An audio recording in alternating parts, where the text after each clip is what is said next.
विश्व हिंदी भाषा दिवस निमित्ते सूरतना इंडोर स्टेडियम खाते आयोजित कार्यक्रम में गृहमंत्री अमित शाहे जणाव्युं के महात्मा गांधीए हिंदी भाषा विषे कह्युं हतुं के राजभाषा वगर राष्ट्र मूंगुं होय एवुं लागे छे। ज्यारे ताजेतरमां ज नवी शिक्षण प्रथा अमलमां आवी छे तेमां वडाप्रधान नरेन्द्र मोदीए दरेक प्रांतनी मातृभाषाने महत्व आपवानी जोगवाई करी छे। उपरांत सरकारी दफ्तरोमां पण प्रादेशिक भाषानो उपयोग वधे एवा प्रयासो थई रह्यानुं जणाव्युं हतुं। मित्रों, आज आजादी का अमृत महोत्सव है, तब मैं इतना जरूर कहना चाहता हूं कि मोदी जी राष्ट्रीय शिक्षा नीति 2020 लेकर जो आए हैं, इसका हम सब जरूर बारीकी से इसका अध्ययन करें। इसकी आत्मा क्या है, इसका अध्ययन करें।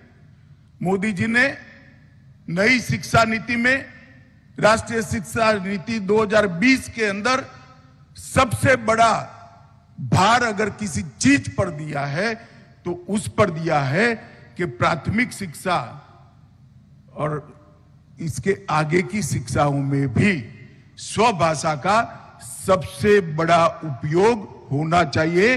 प्राथमिक शिक्षा स्वभाषा में ही होनी चाहिए। इसके आगे बढ़कर कहा, अनुसंधान के क्षेत्र में भी स्वभाषा का उपयोग होना चाहिए। कोर्टों की भाषा, मेडिकल विज्ञान की भाषा, तकनीक की भाषा और इंजीनियरिंग के पाठ्यक्रम स्वभाषा में रूपांतरित होकर आने वाले दिनों में इसका अनुसंधान भी स्वभाषा में हो, राजभाषा में हो, इस दिशा में ले जाने का उन्होंने बीज नई शिक्षा नीति के अंदर, राष्ट्रीय शिक्षा नीति 2020 के अंदर बोया है। और मित्रों, मुझे भरोसा है कि आजादी का शताब्दी जब ये देश मना रहा होगा, तब ये जो बीज मोदी जी ने 2020 में बोया है, एक वट वृक्ष बनकर इस देश की सभी भाषाओं को पल्लवित कर भाषा के क्षेत्र में भी हमें आत्मनिर्भर बनाएगा। मित्रों, स्थानीय भाषा और हमारी हिंदी, ये हमारे सांस्कृतिक धारा प्रवाह का प्राण है।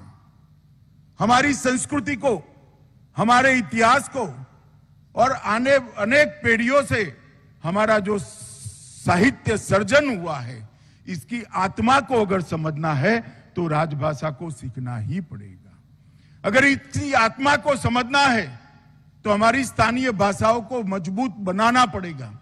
और राजभाषा और स्थानीय भाषा मिलकर पूरे देश के मन में से ये भाषा की लघुता ग्रंथि को जो अंग्रेजों ने निर्मित किया है, उसको उखाड़ कर फेंकने का समय अब आ गया है। इसलिए आज का दिन जो देश को हर क्षेत्र में स्वावलंबी बनाना चाहते हैं, देश को हर क्षेत्र में आत्मनिर्भर बनाना चाहते हैं, उनके लिए बहुत महत्वपूर्ण है।